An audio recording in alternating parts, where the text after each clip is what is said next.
I have not been here in a minute. I took some time off to recover from surgery. So it's been like a month. I recorded a bunch of episodes kind of back to back to give myself time to heal. So being back in this chair, being back in this space, it feels nice. I definitely missed it. This is a solo episode. We're talking about turning 40. I'm recording this exactly 4 days shy of my 40th birthday, which will be coming up on Wednesday, February 25th. And I'm excited. I'm not nervous. I think I was nervous in the years leading up to 40 because there's such a connotation that comes with the number 4. You know, you're no longer in your 30s, you're changing into a new decade. And it's almost like, yeah, you're a grown-up now. Because if you haven't figured stuff out by now, you know, it's a different feeling. And I think you embrace your age and your maturity in a whole new way. And that's what I feel right now. It's a time where I'm going through a lot of really fun changes, and they're all good things, especially after the last few years. This chapter is about leaning into what I've built over the last few years. And so I'm excited to turn 40. I think there's so much liberation, especially if you're a woman and a mom and a professional. It's like I've done so much, and now I get to go into my 40s for myself, if that makes sense. Of course, I'm always going to be a mom. I'm always going to be someone who's working, but the decisions I'm making, it's coming from a really grounded place. And yeah, I'm really, really excited. And I hope it shows because I've gone through a lot in the last few years. And right now, there's nothing to go through anymore. It's just the next chapter. There are a lot of fun things happening in life right now. I just moved into a new place. I gave up the really cool penthouse I was in, had great views, but unfortunately it just wasn't big enough to meet the demands of my boys who are constantly growing. They're 6 and 9, almost 7 and 10. So they needed a bigger place, and I had to make that change. And moving is never easy, guys. Dropping into a brand new space that requires your nervous system to readjust all over again. Yeah, it was a lot, but we got over that hump as well. It's a new year, 2026. You know, there's that fire horse energy, and I'm definitely feeling that too. It's like a lot that's changing, but there's also so much relief because I've put down a lot of the baggage that I was carrying from the last few years. And now I'm just in this very neutral space where I'm allowing life to just show me what's next. And it's really good. It's a really good place to be. And to anyone else who's in this transitional phase, hold on, because there is life on the other side, and I'm now on the other side. So stay tuned for that. So diving into the questions, a lot of the questions were about the new relationship, the new boyfriend. And the first one actually is, how did you meet your boyfriend? I met David last June, late June. And we met on the app Raya, which is the only app I've ever been on. I actually hearted his photo first, and then he messaged me, and it turned out that we had a friend in common, someone I work with at KTLA, and she messaged me, you know, just saying he's an amazing guy. You really should give it a chance. And so I did. We went on a date. It was probably one of the best first dates I've ever been on. We connected very effortlessly and very organically. We laughed a lot. And there was just something about him that felt very different than anyone I've been out with in the last 2 years, or even beyond that. He just had a special energy about him that I really, really, really liked. I remember our first phone conversation. I thought he had a great voice. That was something that immediately kind of got me. And then just as you learn little things about a person, you realize, hey, I really respect that. I'm really into that. And for me, this is the first boyfriend I've had in the 2.0 of my life. So I had to kind of drop all of my old expectations and get to a place of neutrality to be able to appreciate this new person in my life for exactly who they are without comparing them to what I've known in the past. And that really did take 2 years for me to get to that place. So when David and I met, even though it was all going really, really well, I don't think I was ready back then, looking at, the experience now in hindsight. And so I kind of pushed him away. It didn't quite work out. And so we spent the summer, for the most part, not speaking, and then reconnected again in October. And it was totally different. Not because he was different, I was different. And I needed, I think, one last thing to settle in me for me to really be ready for an actual relationship, because he wasn't the kind of guy who approached it casually. From day one, he had a lot of intention with how he wanted to see things through with me. So I had to show up with equal intention, and I wasn't ready to necessarily last year. But something shifted in me, things happen, and I was able to be very different when we reconnected again in October. And since then, it's been really nice. He's a really great guy. He's a very special person, and he really checks a lot of the boxes. But beyond that, I think there's just something very special about our connection I can't put my finger on. I just know that it's meant to be for right now, and we'll see where it goes. I'm certainly in it to win it, and I know that he's of the same mindset. He is someone who I have a lot of respect for. He has a lot of qualities that I really respect and admire. He's a dad. He has 3 daughters, and I haven't met them yet, but I really, really am looking forward to that. He has not met my kids yet. I think that's something I want to save for a little later, but we're just very much enjoying getting to know one another. He's very successful, but he's very humble, and I really love that about him. He's funny. We have the best time together. We enjoy a lot of the same things. And we're also very different, and we complement each other in the ways that we are different. He balances me out. That's how we met. That's where we are now. And I'm looking forward to everything that unfolds in this dynamic, because I didn't stumble onto it lightly. It certainly took a few months. It took a lot of thoughtfulness to get here, but it's a great place to be when you find someone who you think can be your person. Question number 2, are you in love? I'm not going to get into the specifics of that, but yes, I will say that this person is very special, and we're in a really sweet spot, and I'm just enjoying being there. I'm not looking too far ahead. I'm really just enjoying having a boyfriend and enjoying traveling together, spending more and more time together, discovering more things about him discovering things about me discovering things about myself in this new dynamic. It's such a fun moment. I don't want to cloud that with, well, where's this going? Or, how does this compare to something else? And let me tell you, when you're in a new relationship, especially if you have been in a long-term marriage like I have, someone new, and I'm not just saying casual dating, but truly someone new, is going to feel uncomfortable at first. They might have the greatest qualities, but it doesn't matter. It feels uncomfortable to allow your nervous system to get acclimated to someone new. And that takes a little bit of time, and it also takes just a lot of grace, because you can totally self-sabotage the greatest relationship when something new feels uncomfortable.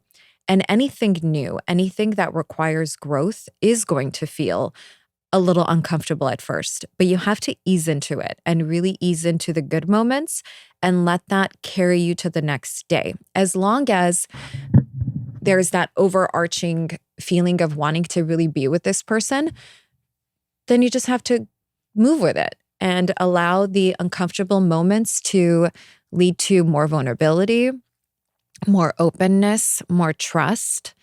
You don't know what you don't know.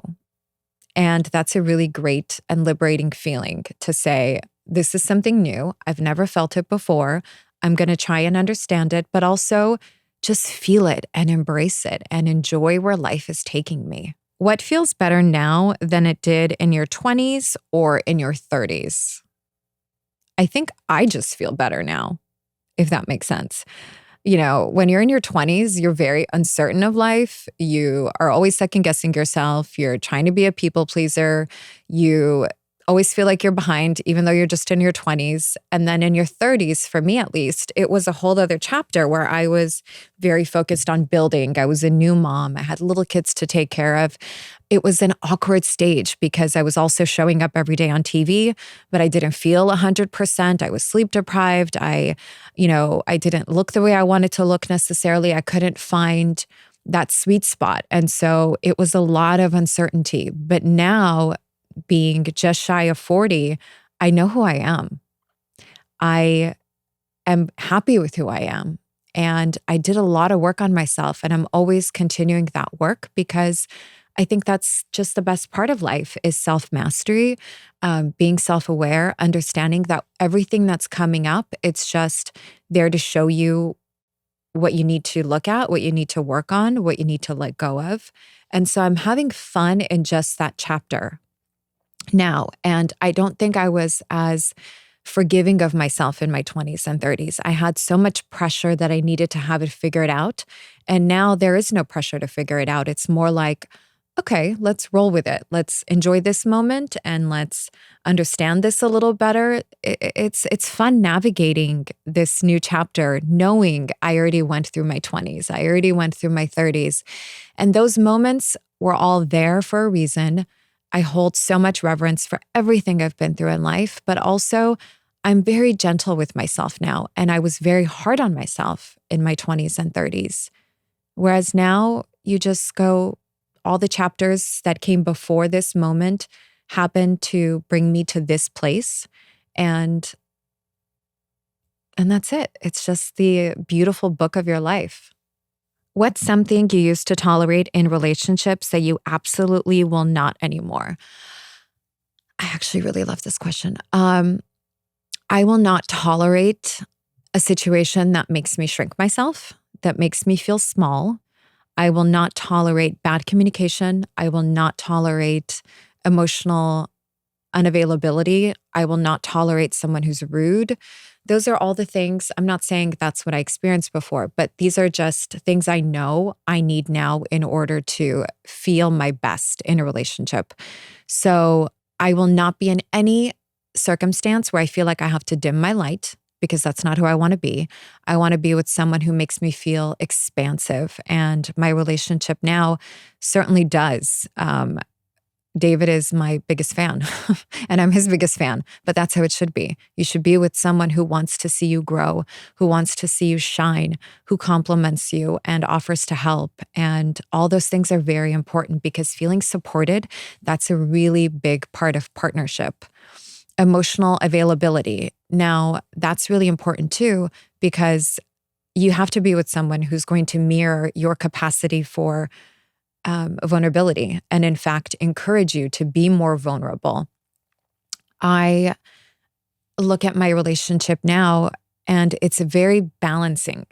I probably am someone who swims in the depths a little bit more, and my boyfriend is actually able to kind of pull me back from that and say, it's not that serious. You don't need to look at everything with such a deep lens. And that's great too, because even though he's emotionally open, he doesn't let me drown in myself and he anchors me in a very special way. Communication is really important. I think you have to be with someone who you feel like you can go to and talk to. And naturally, they should instinctually be that person that you resort to for the day-to-day things, because that's all part of a partnership. Okay, question number 5. What would you tell your 20-year-old self? Stop hiding. Stop shrinking. There's a big world out there and you can be a part of it. You don't have to only exist within your Armenian community. Stop hiding your body. Stop thinking you're not good enough. You are so perfect in all your imperfections. If I could say that to my 21-year-old self and just say, go for it. What are you waiting for? I wish my 20-year-old self could have followed all her dreams. I wish she could have gone out there into the world and traveled more and experienced more things. And instead of looking for safety, I wish my 20-year-old self just dove into the uncertainty. But it's easier said than done now being 40. So I'm going to tell myself that now as if, it's the 20-year-old in me, and do the best with what I have in front of me today. because we don't get do-overs in life, but we do get to be who we are right now. And to be 40, to feel great in my own skin, to have come this far, great. Let's move through the world now with that certainty and stop trying to go back to, well, what if I was 20? What if I was 30? Those chapters are finished. And I'm happy that they're finished because it led me here. I'm not going to gain anything by going back to being 20. And I don't want to live in regret because I don't really regret anything. I don't want to live in, well, the what ifs and I could have done this and I could have done that. What does that do for me today? Absolutely nothing. I've learned the lessons. I've matured. I've taken the wisdom, the growth, and now I'm here. So let's execute exactly what I just said. The world is your oyster at any age. Every day is an opportunity to start over. Every day is an opportunity to do what you want to do. What advice do you have for single moms trying to date again? The best advice is just have fun with it. Think of this as a do-over phase in your life where you get to have those fun moments that you maybe didn't get to have in your earlier days. And so embrace dating as something fun you get to do for yourself and romanticize it. You have a Saturday off where your kids are not with you. Do the thing. Get your nails done, get your hair done, look good, feel good. All of those things contribute to your mindset and how you feel about yourself. And so use dating to show you more of you. As you go on these dates, make sure you're dating people who are going to make you feel like you are expanding, you're experiencing something new, you're seeing something new. I don't think dating should be with a lot of expectation in the early days because I don't think you should go into dating thinking, I'm here to meet my next husband, at least not right away. Let it happen naturally. And date from a place of wholeness, of fullness, not because you're lonely and you're trying to go out with someone who you think is going to make you feel better. You're not. In fact, it can backfire and totally go the other way. I think you need to approach dating from just a place of fun. I'm going to go have fun. I'm going to meet someone I could potentially like. And if I don't like them, then so be it. Don't take it too seriously. You'll know when you meet someone you really like. With kids, I would certainly say protect your children. I have never introduced my children to anyone, and that's not going to happen until it's very, very, very, very, very serious. So my kids are mine. I spend time with them when I'm not doing all the things. And so treat dating the same way. It's like this fun little thing that you have for yourself that you get to do when your kids are not with you. And you get to feel like a woman again. You get to feel young again and pretty again and all the things. So enjoy it. It can be a lot of fun. It's all about the mindset and how you approach it. So don't put pressure on yourself. Even if you go on a bad date, who cares? It's going to be a funny story later. So just leave it at that and embrace it, just with fun. What makes you feel most alive right now? I think that's kind of a vague question, but I'm going to answer it the way that I understand it currently. Feeling alive for me is waking up when I just have this energy in me and I can't explain it. It's like when you're vibing at a certain frequency, right? So when I wake up on those days, the sun is shining, I feel all the things I need to feel in order to operate at my best self. That's when I feel most alive. It's hard to explain, but it's really that energy that you can tap into. And it takes, I think, work and consistency to wake up that way and to feel that way and to be able to approach the day that way. But when I am tapped into that zone, it's like, world, hold on. I get through my to-do list with so much energy and efficiency. I'm able to be a better friend. I'm able to be a better mother. I'm able to be a better employee. It's really just waking up, choosing happiness. And that's what makes me feel most alive because I do everything better. I also feel really alive when I'm in a one-on-one connection with someone, whether it's my friends or my kids or my parents or doing this podcast and interviewing someone. It's like when the rest of the world doesn't matter and you're truly engaged in something that feels very authentic and the rest of the world just kind of dissipates. That's when I feel most alive. I love deep connection. I love just being very fully present in my life. And it takes practice to get there, to not think too far, to not think too much, to just feel alive. Um, and I get there when I'm consistent with my practices, with my practice in meditation, in movement, in sleeping well. All those things quiet the noise that I feel, the anxiety that I feel, and I'm able to just drop in and actually feel alive, feel present in my own life instead of micromanaging it, but just being in it. How do you calm yourself down when anxiety hits? Okay. That's a big one. I let it wash over me.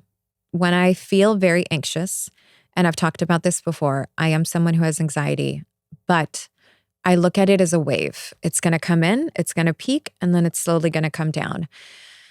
The most important thing is not to react when you're feeling anxious, but rather just slow things down and let it wash over you. I have to talk myself off the ledge, for lack of a better term to explain it. I have to move. Walking helps a lot. Getting sleep really helps a lot. And also just not getting too caught up in what I'm thinking and feeling. Because when anxiety washes over you, and I was explaining this to my boyfriend recently, because he's not someone who experiences that, it's like your rational mind can understand what's happening. You can make sense of it. But what's going on internally, it's like a nuclear bomb of emotions going off one by one, by one, by one, and you don't even recognize yourself. I start to tell myself things when I'm going through an anxious phase that are just ridiculous, right? You can't control what you're feeling. So how do I calm that down? I just let it take its course. It's going to come through. I'm going to sit with it. I'm going to address it. I'm going to talk to myself in those moments, and I'm going to say, no, that's an irrational thought. You don't need to think that. It's okay that you're thinking it, but just let it go. And it's a lot of slowing yourself down and almost like doing inner child work, right? Because you're talking to this irrational little emotional child who lives inside of you, and you have to tell that child, where is this coming from? What are you afraid of? Why do you feel this way? Let's talk about it. Let's address it. And it took a lot of work to get there, but it does work. And now my anxiety comes in waves less frequently, and I can almost feel it when it's coming. So I know what to do to nip it in the bud almost before I have something that feels explosive. So again, meditation, walking, and getting sleep. Those are the three things that truly work for me. And also, not feeling bad that this happens, because I think a lot of people experience it in different ways. They just don't have the language for it. So give yourself grace. If it's coming up, feel your feels, talk to yourself, and just let it go. It's part of the ebb and flow of life, especially for someone like me, and maybe you guys can relate.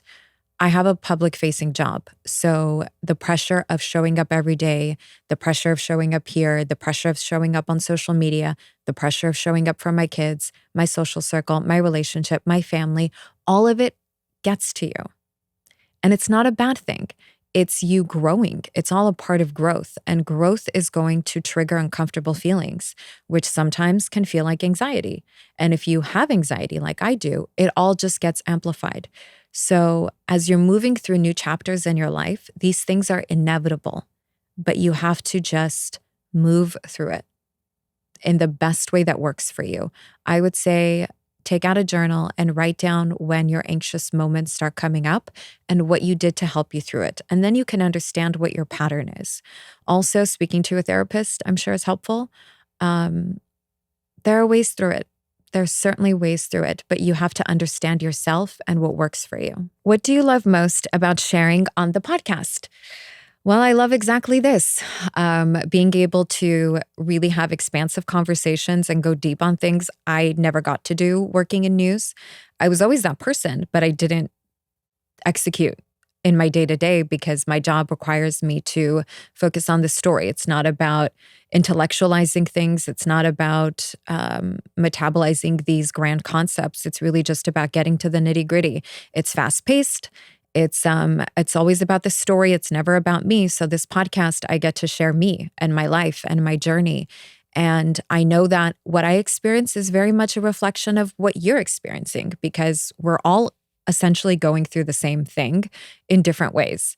The human experience is beautiful in that way because my story mirrors so many of your stories. And I know that because you guys write to me saying, when you shared the story about your divorce, I felt so seen. When you shared the story about struggling with your son, I felt so seen.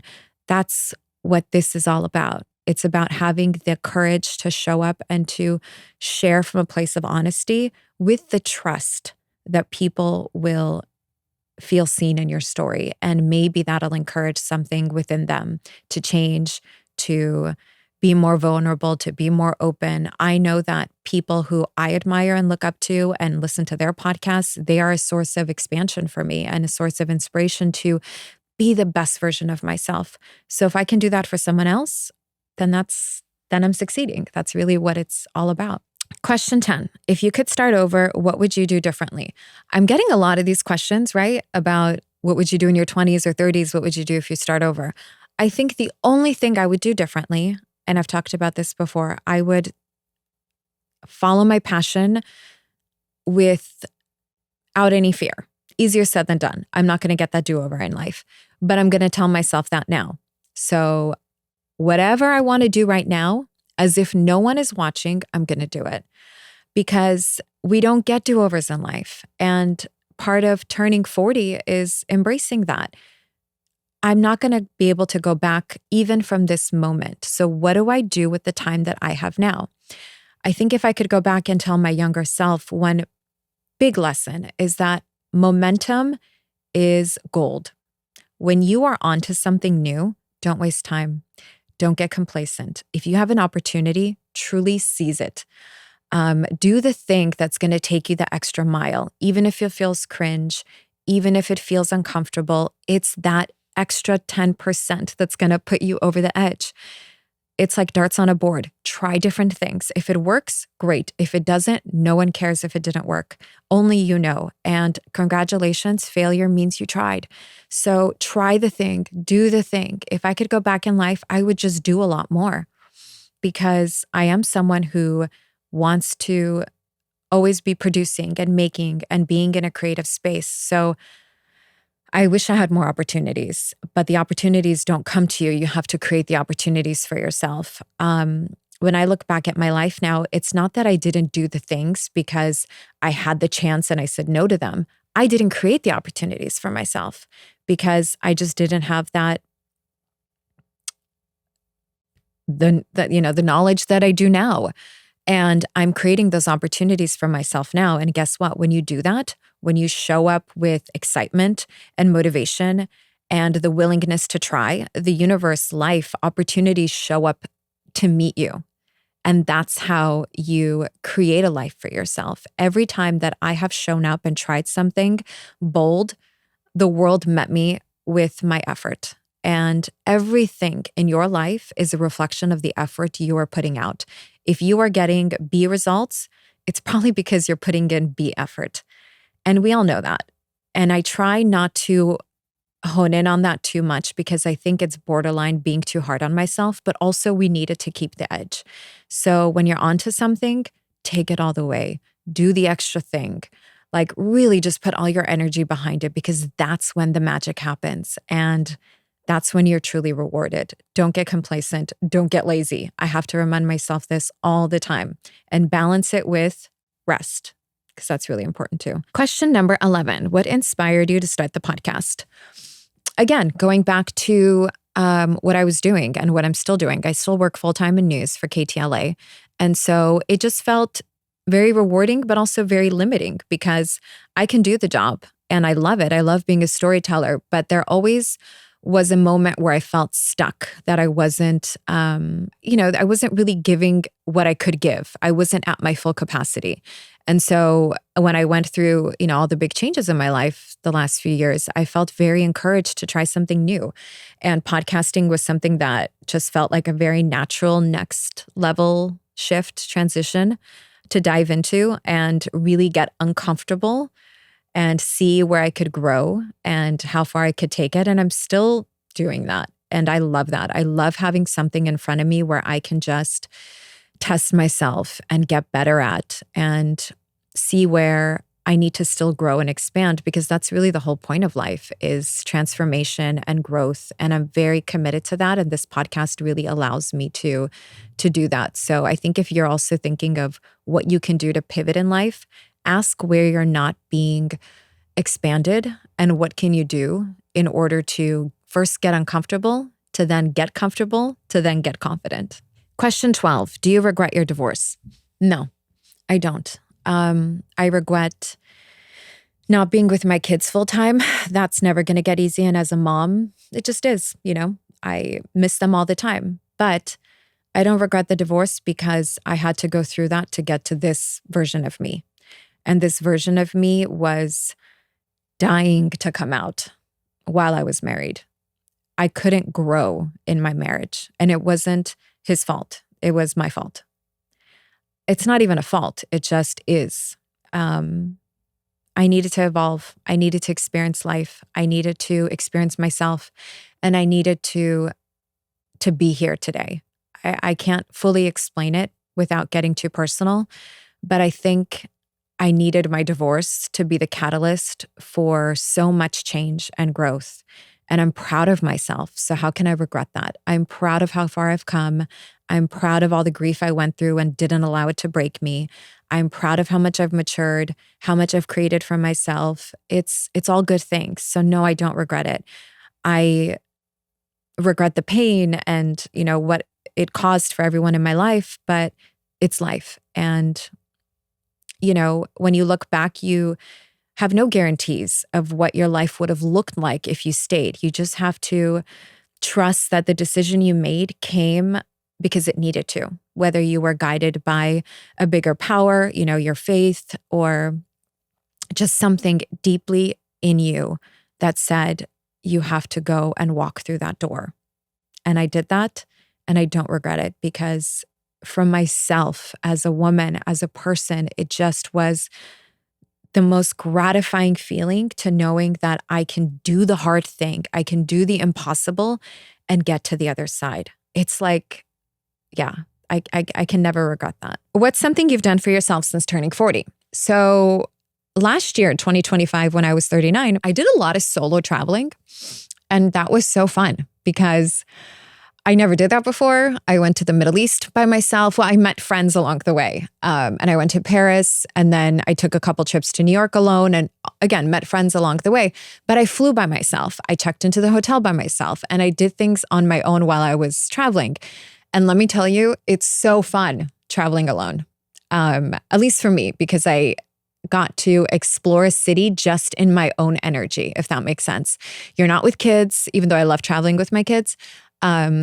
You're just on your own. So you're traveling lighter and with more intention of doing the things that make you happy. I spent the entire flight reading and putting a face mask on and just doing all the things that are, deemed selfish or whatever, but I just got to do it. And so that's the whole point of solo travel. I sat at a cafe for an hour if I wanted to. I went to the museums I wanted to go to. I just did whatever filled my cup. And it was so much fun. It's not scary. I'm not someone who gets scared easily, and I certainly don't get intimidated by the big bad world. I had so much fun, you guys. I highly recommend solo travel. If you are in the second chapter of your life, in the 2.0, and you want to see what you're really made of, go and take a trip on your own. Right now, if I could go anywhere on my own, it would be like Costa Rica. I would totally go on my own. I know that sounds crazy to some people, but it's like I'm that self-sustained, and I can do that. And it's so cool and so empowering to know that you can do things for yourself. Advice for someone trying to break into journalism. I did a whole episode on how I got started in news, if you guys want to go back to that. But I'll just say journalism is very different now than it was when I first started. It's changing because media is changing. So be very mindful of that. I think having the skill set of a journalist is great, and it's something that will carry you through a lot of different industries. But really look at where journalism is today, and if you feel you can grow with it. that's kind of where I'm going to leave it at that. But if you want more of an in-depth idea on how I broke into this business, go listen to that episode. I think it's episode 14, if I'm not mistaken. Anyway, you can scroll down. It's in the library. It's there. I talk about it in like full detail. Do you like to be in the field or in the studio as a reporter?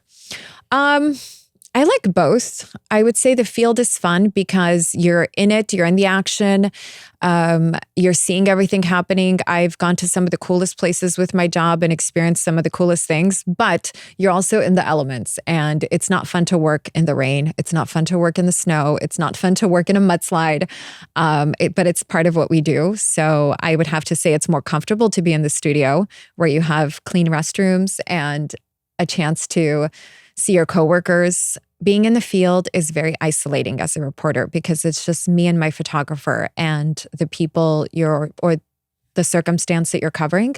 So it is isolating. It could be kind of lonely. And sometimes when I go back to the station and I see everyone that I haven't seen in weeks, it's kind of nice. So I like both. It's different. I think, if I was to be an anchor and I'm in-house all day, that would be really great. But to be a reporter and be in the field and have this front row seat to life is pretty special too. Who is your dream podcast guest? Okay, this always changes, but right now I think if I could invite Jenna Zoe.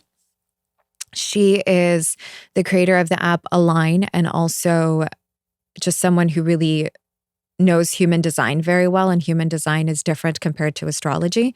Go look into it. I love her podcast. I love reading her Substack. She's very spiritual and very intuitive in a way that I connect to. So I would love to have her on. How do you balance work and family? Balance, you guys, is a myth. It doesn't exist. You tackle whatever is most imminent. If my kids are sick, that's the part of my life, that's the area of my life that's going to get the most attention. If my work is in shambles, then that's the area of my life that's going to get the most attention that day.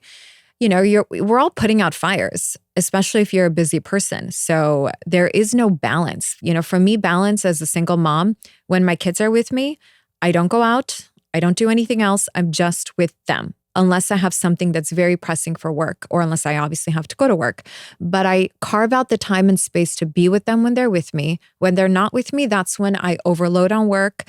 For example, today I'm here on a Saturday. My kids are on a skiing trip with their dad in Tahoe. So I get to do the things that I want to do. And that's how I find balance. But I think in the day-to-day, you just tackle whatever is the most important task of the day. There is no balance when you have to address something that needs your attention. So that's really it. And don't be too hard on yourself. You're never going to be perfectly balanced with everything going on. No, life is chaos personified. So just dive in and do it. Okay, this is a good question. It says, if someone is afraid to start over, what's the brutal, honest truth? I'll put it this way. The longer you are on the wrong train, the more expensive it is to get off. And you can apply that to anything. The wrong relationship, the wrong job, the wrong house, whatever it is. The longer you stay, the harder it's going to be and the more expensive it's going to be. And it's going to be more taxing on your mental and emotional health. So take the leap. There is no feeling 100% ready to make a big change in your life. You just have to decide that what you want on the other side is the life you want. And just go for it. There is no right or wrong decision. You pick a decision, you pick a side, and you do everything you can to make that choice the right one. Yes, of course, there are right and wrong decisions. But I think ultimately when you make a choice for yourself, there's a reason why you feel that way. There's a reason why you want the thing. There's a reason why you don't want the thing anymore. Listen to what you want. Chase what makes you happy. Chase what makes you feel fulfilled. That's what we're here to do in this one beautiful, precious life that we have. And if there's anything I've learned in the last 4 decades, is that being in a state of joy is the most important feeling, because it doesn't matter what you have. It doesn't matter what you've built. It doesn't matter who you're with. If you don't feel joyful, then what's the point? Why are you going to meet someone for coffee if they don't make you feel happy? Why are you in a marriage that doesn't make you feel happy? What are you doing it for? There is no one standing there at the end of the day saying, you really fulfilled all of your duties, even though you weren't happy. Your only job is to be happy. Your only job is to take care of the people that you love in your life, and you can do both of them. It's not mutually exclusive. Pick a side, pick what you want, and just do it. Because the longer you wait, the harder it's going to be. The earlier you do it, the more time you have to swim through all the emotions and the hardships and the grief and the pain and all the stuff that comes with it, and eventually get to the other side. Are you happier since your divorce? You guys, it's all like the same questions. Yes, I am happier. Do I not look happier? And this is not to say that I wasn't happy in my marriage. I had many years of deep love and deep happiness, and the change I went through is because I needed to go through that for myself. So I am happier, even though I may not be happy every day, because life is never that way. It's never all good and it's never all bad. You're always just kind of somewhere in the middle. There are days where you can really lean into the happiness and days where the bad stuff gets to you. But I am generally a happier person because I feel just more myself. I feel like my life is for me. It's in my hands. There's peace in my mind. And there's just so much self-respect that I've garnered in the last few years that I just didn't have before. What work have you done on your face? Okay. I actually have a Botox appointment today at 12, just saying. I do all this stuff, guys. I do all the maintenance to look and feel my best. I get a little bit of filler, including lip filler. I also had a rhinoplasty, I want to say 6 years ago. I always had a very tiny nose, but I had a very small bump here and a deviated septum. And so I made the decision to correct that because I noticed as I was getting older, the bump was growing. So I went to see Vladimir Gregorians. He was the plastic surgeon who did the nose job. And so he essentially carved this down, but didn't touch this area. So my nose job was very minimal, but it did make a big difference in just the overall symmetry of my face. If you look at some of my older photos, it doesn't really look like I had a nose job because I never had a big nose. It just had a slight imperfection that I wanted to change because it made me feel better about myself and also less self-conscious because I spend my days in front of a camera. So whether I like it or not, I'm forced to look at myself. And that was something that I didn't like and kind of felt self-conscious about. So yeah, that's kind of it. Tips for staying positive. We're all going to feel negative throughout the day. You can't possibly be positive all the time. I do believe that happiness is a choice. And what it takes for you to get to that happy state that I talked about earlier in this episode, you only know. But I think it's the bounce back rate that's really important. We all fall off the horse. It's a matter of how quickly can you get back up? How quickly can you pick yourself up from the funk? The bounce back rate is really important. And I think the most successful people and the happiest people have a good bounce back rate. They don't get consumed in what brings them down, but rather making the choice to wake up tomorrow and just be better and realizing that the negativity is not you. It's your fear, it's your anxiety, it's your doubts, it's your uncertainty. We all have it in different ways, but it's not you. You are you at your best self. So who are you when you feel your best? And how can you show up as that person every day? What are the little things you can do to move the needle forward, to move you in that direction? How do you show up on the bad days?